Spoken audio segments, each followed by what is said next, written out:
Hello বন্ধুরা, আমরা সবাই জানি গরু আমাদের পৃথিবীর মধ্যে অন্যতম নিরীহ একটি প্রাণী। তাছাড়া এই গরুর দুধ দিয়েই আমরা আমাদের পুষ্টি চাহিদার অনেকাংশই পূরণ করে থাকি। তাই বলা যায় গরু আমাদের পুষ্টি চাহিদা রক্ষার্থে গুরুত্বপূর্ণ ভূমিকা পালন করে। কিন্তু লেপার্ড পৃথিবীর মধ্যে অন্যতম হিংস্র একটি প্রাণী, আর গরু এবং লেপার্ডের আচার আচরণ সম্পূর্ণ বিপরীত। শুধু তাই না, গরু লেপার্ডকে ভয়ও পায়, আর এই লেপার্ড সুযোগ পেলেই গরুকে ধরে খেয়ে ফেলে। তাই স্বাভাবিকভাবেই বলা যায় গরু এবং লেপার্ডের বন্ধুত্ব কোনোদিন কোনোভাবেই সম্ভব নয়। কিন্তু বন্ধুরা, আমাদের পৃথিবী রহস্য দিয়ে ঘেরা। মায়াজালের আজকের এপিসোডে আমরা দেখতে চলেছি একটি চিতাবাঘ এবং একটি গরুর মধ্যে গড়ে ওঠা আজব সম্পর্কের ব্যাপারে, যার আসল রহস্য জানলে আপনি হতভম্ব হয়ে যাবেন। তো স্বাগতম আপনাকে মায়াজালের আরও একটি নতুন এপিসোডে। বন্ধুরা, আমাদের পৃথিবীর যে সকল ডেইরি পণ্য উৎপাদন করা হয় তার মূল উপাদানই হলো গরুর দুধ। গরুর দুধ দিয়েই সিংহভাগ ডেইরি পণ্য উৎপাদন করা হয়।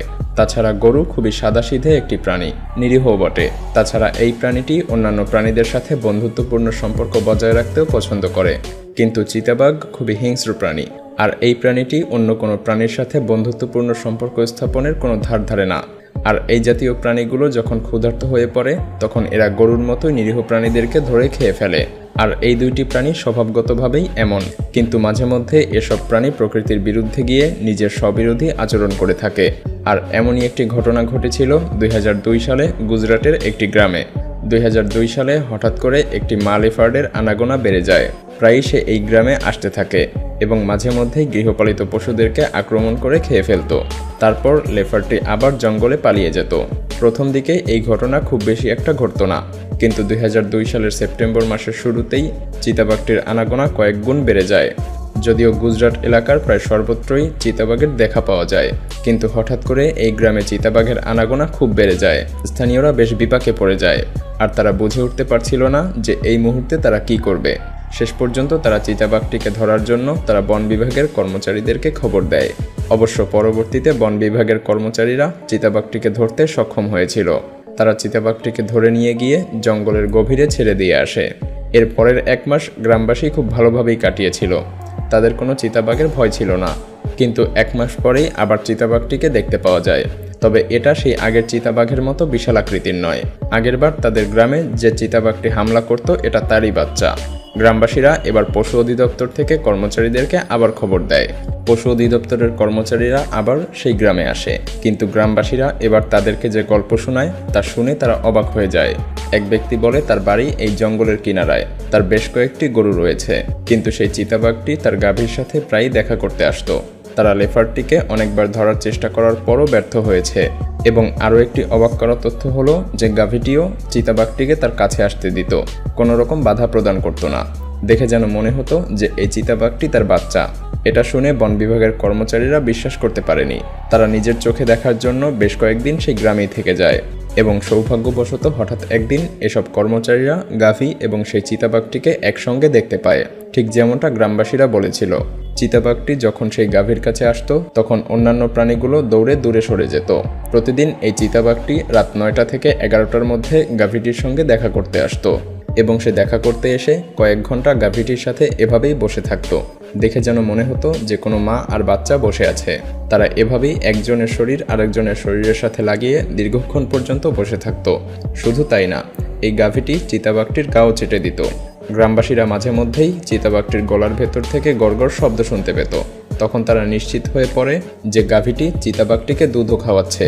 এটা যেন পশু অধিদপ্তরের কর্মচারীরা কোনোভাবেই বিশ্বাস করতে পারছিল না, এবং তখন সবাই নিশ্চিত হয়ে যায় যে গাভীটি চিতাবাঘটিকে তার নিজের বাচ্চা মনে করছে, আর চিতাবাঘটিও গাভীটিকে তার নিজের মাই মনে করছে। আর এই বিষয়টি খুবই দ্রুত আশেপাশের সমস্ত অঞ্চল জুড়ে ছড়িয়ে পড়ে। নিউজ রিপোর্টাররা আসতে শুরু করে এবং সবাই এই বিরল দৃশ্যটি ক্যামেরাবন্দি করতে উদ্গ্রীব হয়ে পড়ে। গাভীটির মালিকের অবশ্য এটা নিয়ে খুব বেশি একটা মাথা ব্যথা ছিল না। সে গ্রামবাসীদের কথা ভাবত। তাই সে চাইতো যে পশু অধিদপ্তরের কর্মচারীরা যেন লেপার্ডটিকে ধরে নিয়ে আবার তার মায়ের মতো জঙ্গলের গভীরে কোথাও ছেড়ে দেয়। তবে এই লেপার্ডটিকে ধরা যেন বন বিভাগের কর্মচারীদের জন্য অনেক কঠিন ছিল। লেপার্ডটিকে ধরার জন্য তারা যে জাল বিছিয়েছিল সেই জালে কোনোভাবেই লেপার্ডটি ধরা দিচ্ছিল না। তাই এসব কর্মচারীরা লেপার্ডটিকে অজ্ঞান করার জন্য ইনজেকশন প্রয়োগের সিদ্ধান্ত নেয়, কিন্তু এটাতেও তারা চরমভাবে ব্যর্থ হয়। আর এর কিছুদিন পর থেকেই গ্রাম থেকে বিভিন্ন গৃহপালিত পশু পাখি উধাও হয়ে যেতে শুরু করে। বন বিভাগের কর্মচারীরা তাদের চেষ্টা অব্যাহত রাখে। কিন্তু তারপরও চিতাবাঘটি গাভীটির সঙ্গে দেখা করতে বারবার আসতো। চিতাবাঘটি গাভীটির সঙ্গে দেখা করেই কয়েকদিনের জন্য আবার উধাও হয়ে যেত। তবে হঠাৎ করেই 2003 সালের ফেব্রুয়ারি মাসের একদিন চিতাবাঘটি আবারও গাভীটির সঙ্গে দেখা করতে এসে সারা রাত ছিল। তারপর সকালের দিকে লেপার্ডটি চলে গিয়েছিল, আর এটা এক গ্রামবাসী দেখতে পেয়েছিল। আর শেষবারের মতো চিতাবাঘটিকে তাদের গ্রামে সেবারই দেখতে পাওয়া গিয়েছিল। তবে মাঝে মধ্যেই অন্যান্য লেপার্ডকেও সেখানে দেখা যেত। পশু বিশেষজ্ঞরা মনে করে থাকেন, চিতাবাঘটি যখন খুব ছোট ছিল তখন এই গাভীটিকেই সে প্রথম দেখেছিল, আর প্রথম দেখাতেই সে গাভীটিকে নিজের মা মনে করে নিয়েছিল। আর গাভীটিও তাকে ভয় পায়নি, কারণ গাভীটি এর আগে কোনো লেপার্ডের হিংস্রতা দেখেনি। ফলে এই গাভীটিও কোনোদিন এই চিতাবাঘটিকে ভয় পায়নি। তাই সে নিরীহ প্রাণী মনে করেই এই চিতাবাঘটিকে নিজের বাচ্চার মতো দেখত। আর তাই গাভীটি লেপার্ডটিকে তার কাছে আসতে দিত এবং নিজের বাচ্চার মতো দেখাশোনা করত। বিশেষজ্ঞরা মনে করেন যে এটাই একমাত্র কারণ হতে পারে। এমন একটি অবিশ্বাস্য ঘটনা স্কটল্যান্ডেও দেখতে পাওয়া গিয়েছিল। ঠিক জঙ্গলের কাছে একটি গ্রাম ছিল, আর এই গ্রামে স্টিভ নামক এক ব্যক্তি বাস করত। তার একটি লীলা নামক গাভী ছিল। হঠাৎ করেই লীলা দুধ দেওয়া বন্ধ করে দেয়। লীলা প্রতিদিন অন্য গরুর সাথে মাঠে ঘাস খেতে যেত। যখন বাড়ি ফিরত তখন লীলার স্তনে কোনো দুধ থাকতো না। আর এমনটা স্টিভ প্রায় এক সপ্তাহ ধরে খেয়াল করছিল। সে ভাবছিল তার গরুর হয়তোবা কোনো রোগ হয়েছে। তাই সে পশু চিকিৎসকের কাছে গরুটিকে চিকিৎসা করাতে শুরু করেন। কিন্তু পশু চিকিৎসক বলে যে এই গরুর তো কিছুই হয়নি। তখন স্টিভের মনে নানা রকম সন্দেহ দানা বাঁধতে শুরু করে। তার সন্দেহ হয় যে কোনো চোর হয়তোবা তার গরুর দুধ চুরি করে নিয়ে যায়। তাই সে একদিন তার গরুর দলের পিছু করে, আর সে দেখতে পায় লীলা হঠাৎ করেই দলছুট হয়ে জঙ্গলের অন্যদিকে চলে যায়। স্টিভও তার পিছু ছাড়ে না, এবং তারপর স্টিভ যা দেখে তা দেখার জন্য সে কখনোই প্রস্তুত ছিল না। স্টিভ দেখতে পায় কোথা থেকে একটি বাছুর এসে গাভীটির দুধ খাচ্ছে, আর গাভীটিও সেই বাছুরকে দুধ দিয়েই চলেছে। আসলে এটা লীলারই বাচ্চা ছিল। এই বাচ্চাটির জন্ম হয়েছিল এই জঙ্গলে। লীলা হয়তো ভেবেছিল যে সে যদি বাছুরটিকে বাড়ি নিয়ে যায় তাদেরকে হয়তো আলাদাভাবে রাখা হবে, যেমনটা তার অন্যান্য বাচ্চাদেরকে রাখা হয়।